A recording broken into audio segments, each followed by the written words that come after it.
నమస్తే, welcome to DD9 వార్త. ఒకసారి ఈవినింగ్ అప్డేట్స్ ఏంటో చూసే ప్రయత్నం చేద్దాం. రాష్ట్రంలో మరోసారి వర్షం కురిసే అటు చిన్న చిన్న చినుకులు వచ్చినాయి. మరోవైపు వాతావరణ శాఖ హెచ్చరిస్తుంది. సాయంత్రం పూట ప్రధానంగా హైదరాబాద్లో వర్షం ఎక్కువ పడే ఛాన్స్ ఉన్నది. వీలైనంత మట్టుకు ఇంట్లో ఉండే ప్రయత్నం చేయండి. రోడ్లు పైకి వచ్చే ప్రయత్నం చేయకని చెప్పేసి కూడా GHMC అధికారుల పాటు అటు వాతావరణ శాఖ కూడా హెచ్చరించడం జరుగుతుంది. సో ఒకసారి ఈవినింగ్ అప్డేట్స్ చూసే ప్రయత్నం చేద్దాం. మరొకవైపు తెలంగాణ భవన్లో హరీష్ రావు నేతృత్వంలో అటు ఏదైతే కాళేశ్వరం పైన అటు లేకపోతే ఈ బనకచెర్ల పైన పూర్తి స్థాయిలో అక్కడ ఒక ప్రజెంటేషన్ ఇవ్వడం జరిగింది. దానికి BRS నాయకులు కూడా హాజరవడం జరిగింది. ఒకసారి ఆ ఇష్యూ గురించి చూసే ప్రయత్నం చేద్దాం. ఎందుకంటే తెలంగాణలో గత కొంతకాలంగా దాదాపు 12 ఏళ్ళు అవుతుంది అనుకున్నా ఈ నీళ్ళ ఇష్యూ ఇంకా కొనసాగుతుంది. గతంలో తెలంగాణ ఆంధ్ర నీళ్ళ ఇష్యూ కొనసాగుతుంటే తెలంగాణ వచ్చిన తర్వాత ఎప్పుడు కూడా నీళ్ళ ఇష్యూ రాలేదు. ఈ రెండోసారి ఎలక్షన్ అయిపోయిన తర్వాత మూడోసారి ఎలక్షన్ ముందు ఏపీ ప్రభుత్వానికి తెలంగాణ ప్రభుత్వానికి నీళ్ళ ఇష్యూ వచ్చింది. సో ఇప్పుడు మళ్ళీ అదే తెరపైకి వచ్చింది. కొంతమంది ఈ నీళ్ళ సెంటిమెంట్ ఇంకెన్నతో రెచ్చగొడతారు, తెలంగాణ సెంటిమెంట్ ఏం రెచ్చగొడతారని చెప్పేసి అటు లోకేష్ మీద కావచ్చు, ఇటు రేవంత్ రెడ్డి మీద కావచ్చు, ఇటు వాళ్ళు విమర్శలు చేసుకుంటున్న పరిస్థితి. ఒకసారి చూసే ప్రయత్నం చేద్దాం. ఈ హరీష్ రావు ఈ రోజు ప్రెజెంటేషన్ ఇచ్చిండు. దానిపై కాళేశ్వరంపై బేస్లెస్ రిపోర్ట్, అంతా ట్రాష్, ఉత్తమ్ చెప్పినవి పచ్చి అబద్ధాలట. అసెంబ్లీలో మొత్తం 655 పేజీల నివేదికతో చర్చ పెడదామని హరీష్ రావు సవాల్ విసురుతున్నాడు. కాళేశ్వరంలో ఎలాంటి లోటుపాట్లు లేవు. తమ్మిడిహట్టి వద్ద కావాల్సినంత నీటి లభ్యత లేదు. అటు మహారాష్ట్రతో ఇబ్బందులు, ఇటు పర్యావరణ ఫారెస్టు కష్టాలట. కేంద్రం కూడా తమ్మిడిహట్టి వద్ద చెప్పింది. నిపుణుల కమిటీ కూడా ఇదే తేల్చింది. టెక్నికల్ అడ్వైజరీ కమిటీ కూడా పర్మిషన్ ఇచ్చింది. నేటి ప్రభుత్వం వాదనలు కేంద్రాన్ని తప్పు పట్టినట్లే. సెంట్రల్ వాటర్ కమిషన్ ఇంజనీర్లను తప్పు పట్టినట్లు. రేపో మాపో లోకల్ బాడీ ఎన్నికలు వస్తున్నాయి, అందుకే కావాలని BRSను బద్నం చేయాలని కాంగ్రెస్ ప్రభుత్వం ప్రయత్నాలు చేస్తుందంట. రాజకీయ దురుద్దేశంతోనే కుట్రలు చేస్తున్నారట. తెలంగాణ భవన్లో పవర్ పాయింట్ ప్రెజెంటేషన్, కాంగ్రెస్ ప్రభుత్వం తీరును తూర్పారబట్టిన హరీష్ రావు అంట. ఈ నమ్మే మాటలేనా? నిజంగా ఇది గత కొంతకాలం నుంచి BRS పార్టీ ఎప్పుడైతే తన BRS పార్టీ గ్రాఫ్ పడిపోతుందన్న సమయంలో తెలంగాణకు సంబంధించిన నీళ్ళ సెంటిమెంట్ కావచ్చు, తెలంగాణ సెంటిమెంట్కి తెరపైకి తీసుకొచ్చే ప్రయత్నం ప్రస్తుతం పదే BRS చేస్తూ వస్తుంది. నిజంగానే ఇప్పుడు ప్రజలు ఈ మధ్య గమనిస్తున్నారు. వాస్తవంగా పవన్, ఇప్పుడు కక్షపూరితంగానే అనుకుంటే ప్రభుత్వం వచ్చి దాదాపు 2 ఏళ్ళు అవుతుంది. ఎప్పుడో లోపల వేయాలి కదా. ఈ కమిషన్ ఎందుకు? Kaleshwaram commission, PC Ghosh commission ఎందుకు? 115 మందిని విచారించడం ఎందుకు? ఈ కథ ఎందుకు? టక్కున అధికారం ఉంది, పెద్ద తమాషనా రేవంత్ రెడ్డికి, అందుకపోయి తీసుకుపోయేయడానికి. కాబట్టి ప్రతిపక్షాలు కాబట్టి అల్లరి చేస్తుంటే అది కాంబినేషన్. కానీ రైట్, విపక్షాల వైఖరిపై ప్రధాని ఫైర్. ఆపరేషన్ సింధూర్ చర్చపై ఆగ్రహం. ప్రభుత్వాన్ని ప్రశ్నించే అవకాశాన్ని చేజార్చుకున్నారన్న మోదీ. దేశ భద్రత విషయంలోని విపక్షాల నిర్లక్ష్య ధోరణి. NDA ఎంపీల సమావేశంలో ప్రధాని సత్కారం. అయితే ఈ పార్లమెంట్ సమావేశాల్లో అటు పదే ఆపరేషన్ సింధూర్ పైన చర్చ జరగడం, ఇటు ప్రతిపక్షాలు ఏదైతే లేవనెత్తున్న ప్రశ్నలకు ప్రభుత్వం సరిగ్గా సమాధానం ఇవ్వలేదో లేక ఏంటిదో కానీ పదే అక్కడ గొడవకు సంబంధించిన గందరగోళం నెలకొంది. దాంతో పదే ఆ సభ వాయిదా పడుతూ వచ్చింది. పదే పడకపోతే సవ్యంగా సాగినా. ఇప్పుడు ఆర్మీకి వ్యతిరేకంగా ఏ వ్యాఖ్యలు చేయలేదు. రాహుల్కు అండగా నిలిచిన ప్రియాంక. న్యాయమూర్తి వ్యాఖ్యలపై ప్రియాంక గాంధీ మండిపాటు. భారతీయుడినని నిర్ణయించేది మీరు కాదని కౌంటర్. ప్రభుత్వాన్ని ప్రశ్నించడం విపక్ష నేతగా రాహుల్ విధి. ప్రతిపక్ష నేతకు గౌరవం ఇచ్చి తీరాలని న్యాయమూర్తులకు సూచన. నిజంగా గౌరవం ఇస్తాం, తప్పేం లేదు ప్రతిపక్ష నేతకు. సుప్రీంకోర్టుకే కౌంటర్ చేసింది. అన్నకు తోడుగా సుప్రీంకోర్టు కౌంటర్గా. సుప్రీంకోర్టు కన్నా పెద్దదేమో ప్రియాంక గాంధీ గారు. మరి ఆమెకే తెలియాలి. ట్రాన్స్జెండర్ వీసాలపై ట్రంప్ వేటు. ట్రాన్స్జెండర్ క్రీడాకారులకు కష్టమే. రైట్. మాజీ గవర్నర్ సత్యపాలిక లేరు, చికిత్స పొందుతూ మృతి. జమ్మూ కాశ్మీర్కు చివరి గవర్నర్గా బాధ్యతలట. రైట్. రష్యాలో మళ్ళీ భూకంపం. దెబ్బతిన్న సబ్ బేస్. 6.0 తీవ్రత నమోదు. గత వారం 8.8 తీవ్రత. బద్దలైన అగ్ని ప్రమాదం అంట. రైట్. మరో వార్త చూస్తే ఉదయం పెళ్లి, రాత్రి మరణం అంట. శోభనం గదిలో నవవధు బలవన్ మరణం. సత్యసాయి జిల్లాలో ఘటన. ఏం కష్టం వచ్చిందో. రైట్. మరో వార్త చూస్తే ఆర్టికల్ 370కి 6 ఏళ్ళంట. జమ్మూ కాశ్మీర్ ప్రజలకు పవన్ శుభాకాంక్షలు. చారిత్రాత్మక రాజ్యాంగ తప్పిదానికి పరిష్కారం అట.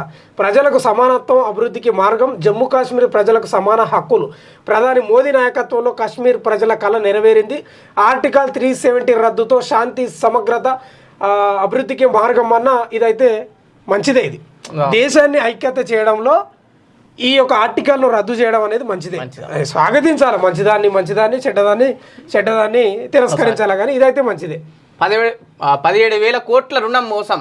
ఈడీ విచారణకు హాజరైన అనిల్ అంబానీ బ్యాంక్ రుణాల ఎగవేత కేసు, 3,000 కోట్ల రుణ మోసంపై తాకిదాల్లో లుకౌట్ నోటీసులు జారీ చేసిన ఈడీ మరింత బిగుసుకుంటున్న ఉచ్చు.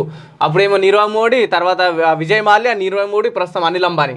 ఒక తల్లి కడుపులో పుట్టిన అనిల్ అంబానీ, ముఖేష్ అంబానీ అడవులుగా పోతున్నాడు ఆకాశం మీద. ప్రభుత్వాన్ని ఆయన గుప్పిట్లో ఉండేంత స్థాయిలో ఉంది ఇక్కడ అయితే ఎన్డీఏ ప్రభుత్వం మన ముఖేష్ అంబానీని పాలిస్తలేదు. ముఖేష్ అంబానీ ఎన్డీఏ ప్రభుత్వాన్ని మన గుప్పెట్లో పెట్టుకున్నట్టున్నది.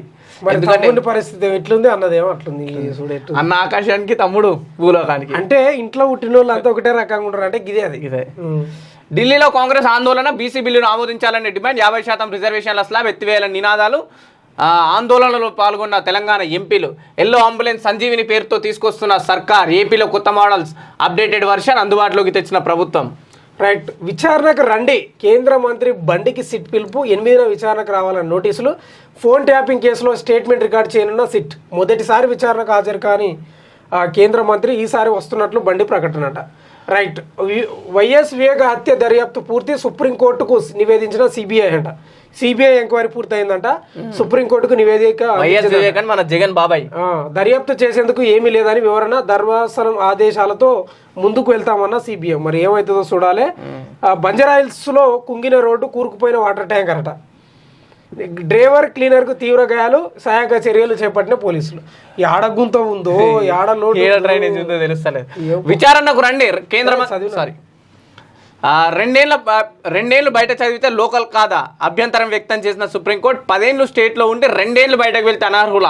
4 ఏళ్ల నివాసం ఆధారంగా స్థానికత సమగ్ర విధానాన్ని రూపొందించాలని తెలంగాణ సర్కార్కు సూచన. అంటే 2 ఏళ్ళు ఎక్కడ బయట కంటిన్యూ చదివింది అనుకో, వాళ్ళు 4 లోకల కిందకి వస్తుందని చెప్పేసి ఇటు హైకోర్టు తీర్పు ఇవ్వడం. 10 ఏళ్ళు చదివితే తప్పలేదు. తెలంగాణ స్థానిక కోటాపై సుప్రీంకోర్టులో మంగళవారం కీలక విచారణ కొనసాగింది. స్థానికులు 4 ఏళ్లు వరుసగా తెలంగాణలో చదువుకోకపోయినా స్థానిక కోటా వరిస్తుందన్న తెలంగాణ హైకోర్టు తీర్పు. రాష్ట్ర ప్రభుత్వం దాఖలు చేసిన పిటిషన్పై సుప్రీంకోర్టు విచారణ చేపట్టింది. 10, 11వ తరగతులకు బయటకు వెళ్లిన విద్యార్థులకు అన్యాయం చేయరాదని సుప్రీంకోర్టు సీజేఐ బిఆర్ గవాయ్ వ్యాఖ్యానించారు. దుబాయ్ లాంటి ప్రాంతాలకు ఇంటర్ చదువుకోవడానికి వెళ్ళిన విద్యార్థుల కోట వర్తించదంటే ఎలా అని సీజేఐ ప్రశ్న. నిజంగా 10, 11 అంటే దాదాపు 10th ఇంటర్ బయట చదివితే నాన్ లోకల్ అని వాళ్ళు ప్రకటిస్తున్నారు. అట్లా ప్రకటిస్తారు. 10 ఏళ్ళు చదివిన 2 ఏళ్ళు కాడ పోయి చదివి వస్తే అయిపోతుంది. ఇది ఎక్కడ బాగుదారిద్ర బాబు. 4.2 కోట్ల విలువైన గంజాయి పట్టివేత. అంతర్రాష్ట్ర ముఠాను పట్టుకున్న ఈగల్ టీం ఒడిశా నుంచి మహారాష్ట్రకు తరలిస్తున్న 847 కిలోల ప్యాకెట్లు. ఈ గంజాయి వ్యవస్థ ఎప్పుడు పాల ప్యాకెట్ లెక్క అయిపోయాయి. పాల ప్యాకెట్లను దొరుకుతలే, ఇంకా గంజాయి ప్యాకెట్లు దొరుకుతున్నాయి. ఆంధ్రప్రభలో ఉన్నటువంటి ఈవినింగ్ న్యూస్, దిశ పేపర్లో ఈవినింగ్ న్యూస్ చూసేద్దాం. తప్పక చెప్పుకోలేక మేల్ టెక్నీషియన్తో 2D ఏకో పరీక్షలట. ఏపీలోని బందర్ ప్రభుత్వ ఆసుపత్రిలో దుస్థితి. ఓ మహిళ ఆవేదన, వీడియో వైరల్ అట. ఎట్లా చూడు, బతికుండి చచ్చిపోతున్నాం. ఏపీలోని కృష్ణా జిల్లా మచిలీపట్నం ప్రభుత్వ ఆసుపత్రిలో 2D ఏకో పరీక్ష పురుష టెక్నీషియన్తో నిర్వహిస్తుండటంతో మహిళలు తీవ్ర ఇబ్బందులు ఎదుర్కొంటున్నారట. ఈ సమస్యపై ఓ మహిళ ఆవేదన వ్యక్తం చేస్తున్న వీడియో తాజాగా సోషల్ మీడియాలో వైరల్గా మారింది. ఆసుపత్రిలో గుండె పరీక్షకు నిర్వహించే 2D ఏకో టెస్టుకు ఒక పురుష టెక్నీషియన్ మాత్రమే ఉన్నారట. ఎట్లా చూడు కథ. దీంతో మహిళలు చెప్పుకోలేని అవమాన పరిస్థితిని ఎదుర్కొంటున్నారని సదరు మహిళ పోస్టు చేశారు. మగవాళ్ళ ముందు జాకెట్ ఓపెన్ చేసి చూపించాలంటే ఇంకా చచ్చిపోయినట్లే లెక్క అంటూ ఒక మహిళ ఆవేదన వ్యక్తం చేసిందంట. మాకు కనీసం గౌరవం ఇవ్వండి. మచిలీపట్నం ఆసుపత్రిలో మహిళా టెక్నీషియన్ను 2D ఏకో పరీక్షల కోసం వెంటనే నియమించండి అని ఆయన కలెక్టర్. మరి అక్కడ ఆరోగ్య శాఖ మంత్రి ఉండడా, నిద్రపోయిడా, చంద్రబాబు నాయుడు ఏం చేస్తున్నాడు? వీళ్ళ జాకెట్లు ఇప్పి చూస్తే ఇక వాళ్ళు బతుకున్నట్లేనండి. నాకు అర్థం కాదు. ఇదేం వార్త, ఇంత దరిద్రమైన పరిస్థితి ఉంది ఏపీలో. మీర్పేటలో తుపాకీ బుల్లెట్లు లభ్యం, నిందితుడు అరెస్ట్. కన్న తండ్రి కాలేయముడు. 3 కూతుళ్లను చంపిన తండ్రి అనంతరం తాను ఆత్మహత్య, భార్య కొడుకును గదిలో బంధించే ఘాతుకం. తమిళనాడులో దారుణ ఘటన అని చెప్పేసి కూడా ప్రధానంగా ఒక వార్త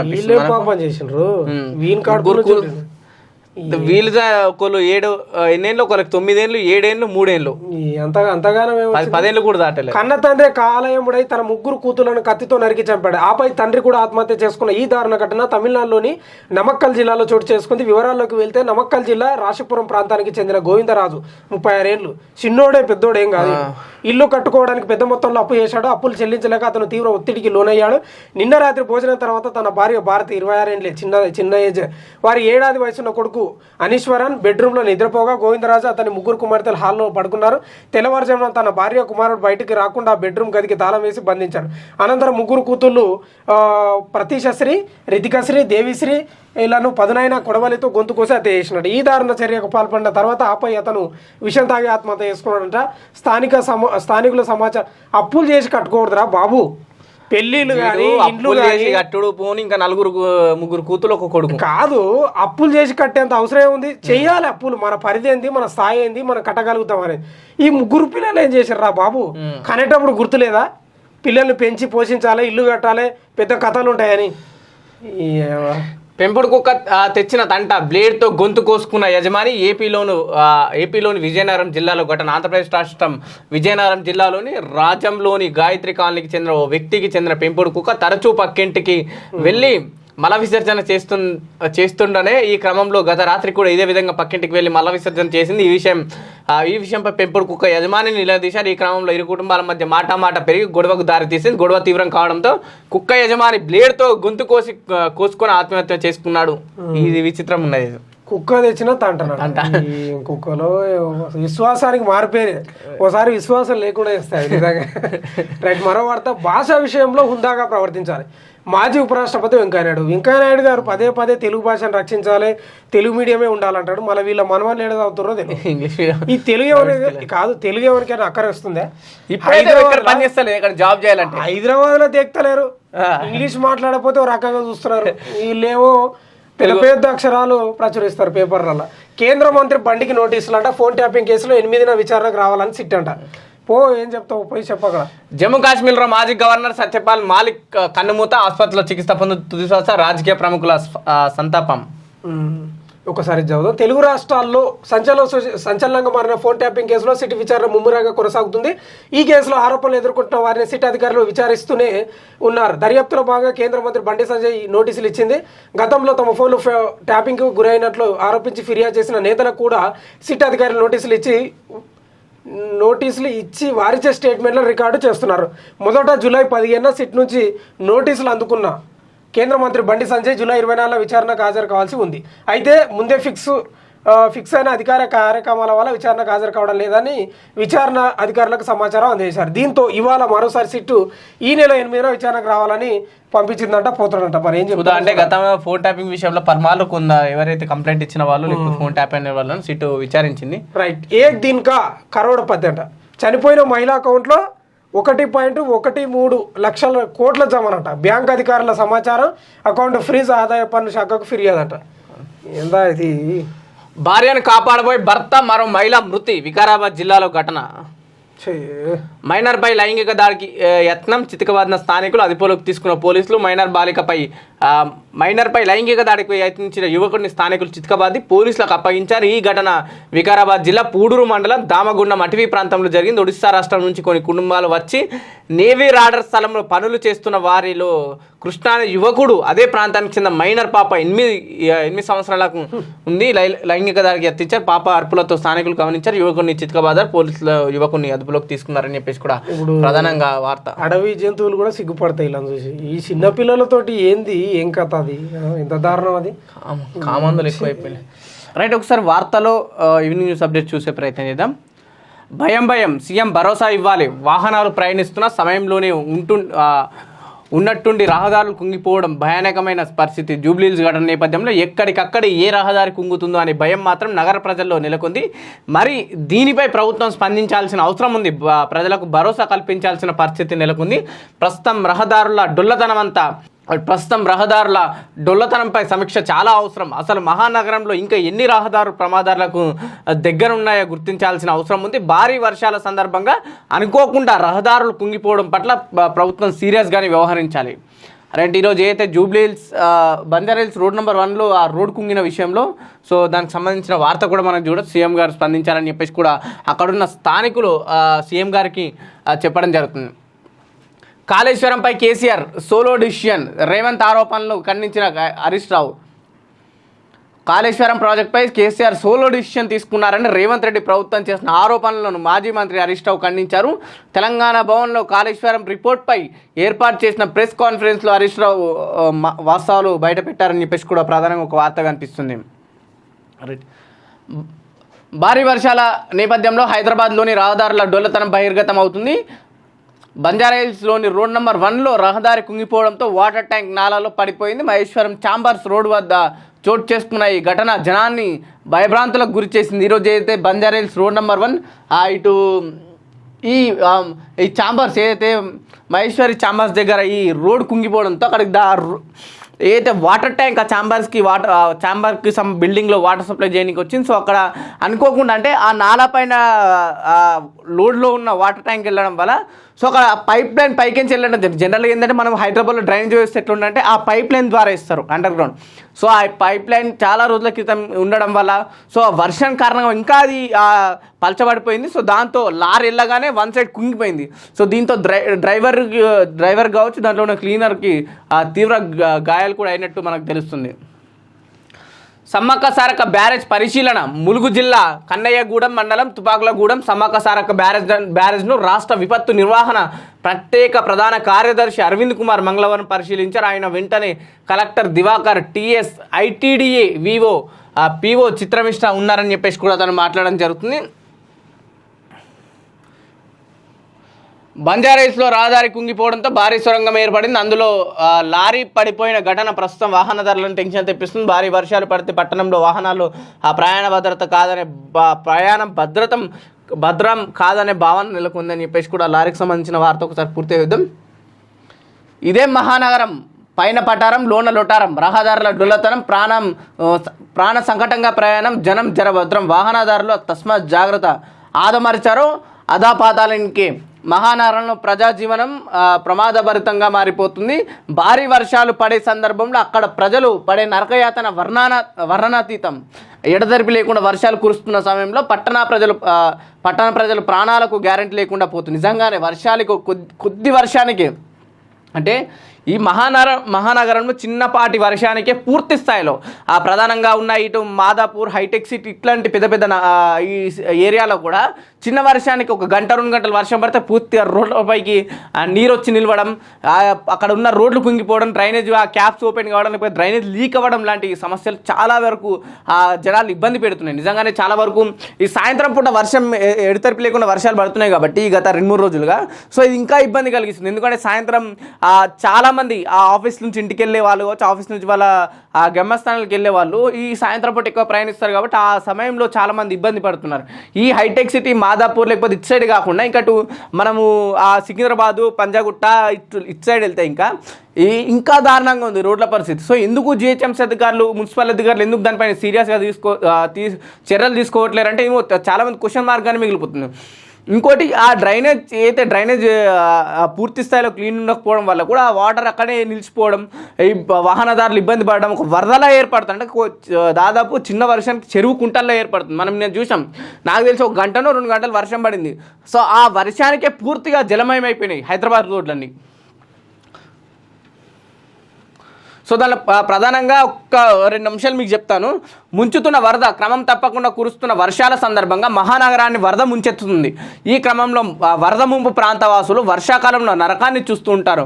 పట్టణంలోని ప్రధాన రహదారులని వరద వలయంలో చిక్కుకొని చెరువుల మాదిరిగా దర్శనమిస్తుంటే ముంపు నివారణ కోసం హైడ్రా, జిహెచ్ఎంసీల సమన్వయంతో చర్యలు తీసుకుంటున్నప్పటికీ కొన్ని ప్రాంతాల్లో వరద బీభత్సం ప్రజలకు శాపం లాని మారుతుంది. వర్షాకాలం సీజన్లో హైదరాబాద్ వాసులు భద్రతా భరోసా లేని పరిస్థితులు నడిమే పరిస్థితి జీవనం కొనసాగుతుంది. అంటే చాలా వరకు హైదరాబాద్ ఇంకా ముంపు ప్రాంతాలు ఉన్నాయి. అంటే ఈ లోతట్టు ప్రాంతాలు ఏవైతే కొన్ని ఏరియాస్ ఉన్నాయో దాంట్లో తీవ్రంగా చిన్న వర్షానికే అటు డ్రైనేజ్ వ్యవస్థ సరిగ్గా లేక దాదాపు నడుము దగ్గరికి అంటే ఒక 6 ఫీట్ ఉన్న వ్యక్తికి 3 ఫీట్ 4 ఫీట్ వరకు ఆ నీళ్ళు అనేది రావడం వల్ల ప్రజలు ఇళ్లలోకి నీళ్ళు వెళ్ళడం లేకపోతే బయటకు వెళ్ళిన పరిస్థితులు కూడా కనిపిస్తున్నాయి. సో ఈ విషయంలో వర్షాకాలంలో అటు హైడ్రా, ఇటు జిహెచ్ఎంసీ 2 సమన్వయంతో అక్కడ ఉన్న ప్రజలకు ఖచ్చితంగా సహాయపడాలి. ఏదైతే ఆ సమస్య ఉందో దాన్ని నెరవేర్చే దిశగా జిహెచ్ఎంసీ అధికారులు, మున్సిపల్ అధికారులు కూడా దానిపై చూడాలని చెప్పేసి కూడా ప్రజలు కోరుకుంటున్నారు. అంటే ఇదైతే చాలా విచిత్రం ఈ లారీ విషయంలో. అధికారుల దృష్టి పెట్టాలి. వరద నివారణకు రకరకాలుగా మార్గాలు అనుసరిస్తున్న అధికారులు కుంగిపోతున్న రహదారుల విషయంలో ఎలాంటి జాగ్రత్తలు తీసుకుంటారో అనేది ప్రశ్నార్థకమే. భారీ వర్షాల నేపథ్యంలో రహదారుల దొల్లతనాన్ని అధికారులు ఏ విధంగా గుర్తిస్తారో, అకస్మాత్తుగా రహదారులు కుంగిపోతే పెద్ద ప్రమాదాలు, ప్రాణ నష్టం జరిగే అవకాశాలు ఉంటాయి. అంటే ఈరోజు ఏదైతే చిన్నది అంటే ఒక గల్లీలో కుంగిపోయింది కాబట్టి అక్కడ ఏమనిపించలేదు, అదే ఒక మెయిన్ రోడ్ లాంటి ఆ ప్లేస్తో కుంగిపోతే నిజంగానే ఇంకొచ్చే ట్రాఫిక్ ఇబ్బంది ఉంటుంది. లేకపోతే అక్కడ సడన్గా ఇంకా ఏ 2 వీలర్ ఇంకా 3 వీలర్ లాంటి ఆటోలు ఉంటే ఇంకా ప్రాణ నష్టం కష్టంగా జరుగుతున్నాయి. సో ఆ ఎక్కడెక్కడైతే ఆ రోడ్ పరిస్థితి బాగాలేదో, లేకపోతే ఆ పైప్ లైన్ మీకు రోడ్ వేసిలో ఆ పైప్ లైన్ పరిస్థితి బాగాలేని దగ్గర కూడా ఆ అధికారులు పూర్తి స్థాయిలో పట్టించుకోవాలి.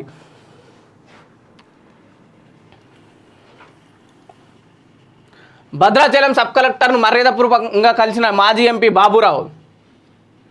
భద్రాచలం సబ్ కలెక్టర్గా బాధ్యతలు స్వీకరించిన మృణుల్ శ్రేణిని మాజీ ఎంపీ బాబురావు మంగళవారం మర్యాదపూర్వకంగా కలిశారు. ఆయన వెంట సిపిఎం పార్టీ జిల్లా కార్యదర్శి వర్గ సభ్యులు ఎంబి నర్సిరెడ్డి, పట్టణ కార్యదర్శి గడ్డం స్వామి, జిల్లా కమిటీ సభ్యులు బండారు శరత్ బాబు, పట్టణ కార్యదర్శి వర్గ సభ్యులు డి సీతాలక్ష్మి తదితరులు ఉన్నారు.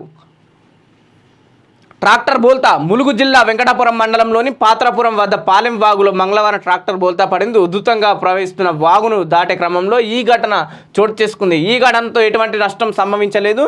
ట్రాక్టర్ డ్రైవర్తో పాటు మరో వ్యక్తి సురక్షితంగా బయటపడ్డారు. అంటే నిజంగా ఈ వర్షాకాలం ప్రజలకు కాస్త ఇబ్బంది కలిగించే అంశాలే మనం చాలా వరకు చూస్తామంటే ఒక హైదరాబాద్ మహానగరంలోని కాదు, ఇటు ఏదైతే ఏజెన్సీ ప్రాంతాలు, ములుగు లాంటి ప్రాంతాల్లో కూడా అటు ఈ ఎక్కువ వర్షం పడితే వాగులు వంకలు పొంగిపోవడంతో ఈ చేనులోకి వెళ్ళి అటు ట్రాక్టర్ల పైన రైతులు ఎవరైతే ప్రయాణిస్తారో సో వాళ్ళకి అంత కొంత ఇబ్బంది కలిగే అవకాశం కూడా పెద్ద ఎత్తున కనిపిస్తుంది. సో ఇట్లాంటి వర్షాకాలం ఎక్కువ వర్షం పడ్డప్పుడు జనాలు వీలైనంత మట్టుకు ఇంట్లో ఉండాలని చెప్పేసి అటు పదే జిహెచ్ఎంసీ అధికారులు అటు వాళ్ళు ఏదైతే చెప్తున్నా సరే జనాలు ఎక్కడ కూడా వినకపోవడం కొన్ని ప్రమాదాలకు కారణమవుతుంది. అలాగే జిహెచ్ఎంసీ అధికారులు కావచ్చు, మున్సిపల్ అధికారులు, ఈ వాతావరణ శాఖ అధికారులు ఎప్పుడైతే హెచ్చరిస్తున్నారో మీరు వాటికి తగ్గ ఆ ప్రజల సమస్యలను తీర్చాలని చెప్పేసి కూడా ప్రజలు డిమాండ్ చేస్తున్నారు. ఇవి ఈవినింగ్ న్యూస్ అప్డేట్స్ చూస్తూనే ఉండండి DD9 వార్త.